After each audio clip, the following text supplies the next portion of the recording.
أخيرا الاتحاد المصري خرج وصرح وأكد أن محمد صلاح سوف يغادر كوت ديفوار متجها إلى إنجلترا، وذلك بعد نهاية مباراة الراس الأخضر ومنتخب مصر.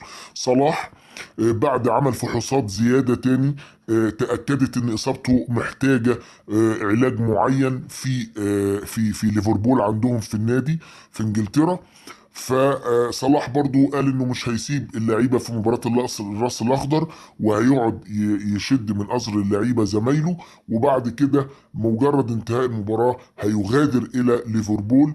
واذا منتخب مصر وصل للدور النهائي، يورجن كلوب قال انا ما عنديش مانع ان محمد صلاح يرجع يلعب مع منتخب مصر. ما تنساش صديقي دلوقتي تشترك في قناتنا 21 فان ستريت على اليوتيوب علشان يصلك كل الحلقات القصيرة اللي احنا بنلخص فيها كل المواضيع.